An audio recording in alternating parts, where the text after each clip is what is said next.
Hello students, welcome back. టీఎస్ ఎంసెట్కి సంబంధించిన ఒక న్యూస్ అయితే ప్రచారంలో జరుగుతుంది. సో అదేంటంటే టీఎస్ ఎంసెట్కి సంబంధించిన ఎంసెట్ అనే పేరులో నుంచి ఎం అనేది తొలగించనున్నారు. ఎందుకంటే ఎందుకు తొలగిస్తున్నారంటే మనకి 2017 నుంచి మెడికల్ సీట్ల భర్తీని ఎంసెట్లో నుంచి తీసేసారు. ఎందుకంటే ఎంబీబీఎస్ ఇతర వైద్య కోర్సుల కోసం నీట్ని ఉపయోగిస్తున్నారు కాబట్టి. సో మీకైతే ఇక్కడ ఎంసెట్లో ఎం అనేది తొలగించడం కోసం ఆ ఎంసెట్ అనే పేరుని మార్చాలని ప్రభుత్వం ఆలోచిస్తున్నట్టు తెలుస్తుంది.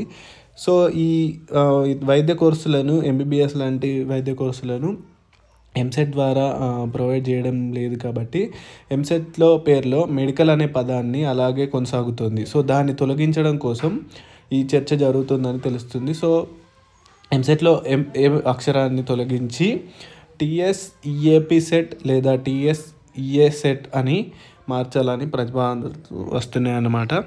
సో ఆ ఎం అనే పదాన్ని తీసేసి పి అనే పదాన్ని పెడితే బి ఫార్మసీ సీట్లన్నీ కూడా ఎంసెట్లోనే వస్తున్నాయి కనుక సో ఈ పి అనే లెటర్ని యాడ్ చేయడానికి అయితే చూస్తున్నాను అనమాట. సో ఇలా ఎంసెట్ యొక్క పేరు అయితే మార్చడం జరుగుతుందో లేదో చూద్దాం త్వరలో. సో ఎంసెట్ 2024కి సంబంధించిన పూర్తి వివరాలు అనేవి ఛానల్లో ప్రొవైడ్ చేయడం జరుగుతుంది. సో ఛానల్ని తప్పకుండా సబ్స్క్రైబ్ చేసుకోండి. Thank you.